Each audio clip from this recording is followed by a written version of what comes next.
আলোচিত child and old age কেয়ারের chairman Milton সমাদ্দারের 3 দিনের রিমান্ড মঞ্জুর করেছেন আদালত। ঢাকার সিএমএম আদালতে শুনানি শেষে আদালত এই আদেশ দেন। জাল মৃত্যু সনদ তৈরি, টর্চার সেলে মানুষকে নির্যাতন ও মানব পাচারের 3টি অভিযোগে মিল্টনকে গ্রেপ্তার করে পুলিশ। বিস্তারিত মুস্তাফিজুর রহমানের রিপোর্টে। গেল এক সপ্তাহ ধরে বিভিন্ন মিডিয়ায় প্রকাশ হতে থাকে চাইল্ড অ্যান্ড ওল্ড এজ কেয়ারের চেয়ারম্যান মিল্টন সমাদ্দারের নানা অপকর্ম। সবশেষ প্রতারণার মাধ্যমে জাল সনদ তৈরি করার অভিযোগে করা মামলায় তাকে গ্রেফতার করে পুলিশ।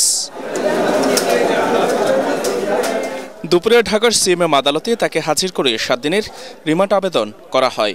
জাল সনদে স্বাক্ষরের ব্যাপারে জানতে চাইলে আদালতে তিনি এর কোনো জবাব দিতে পারেননি। কেউ যদি মৃত্যুবরণ করে সে নিজের সার্টিফিকেট দেয়, সে ডাক্তার না কিছু না, কিন্তু ডেথ সার্টিফিকেটটা সে দেয় এবং সেটা ভুয়া। 1,20,00,000 ফলোয়ার্স তার ফলোয়ার্স আছে।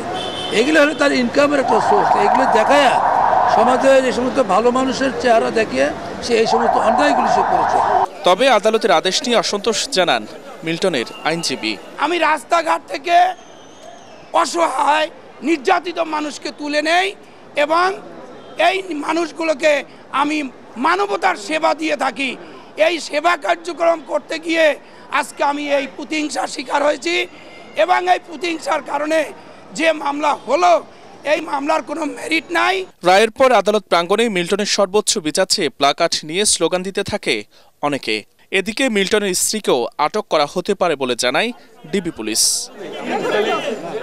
মুস্তাফিজুর রহমান, এটিএন বাংলা, ঢাকা।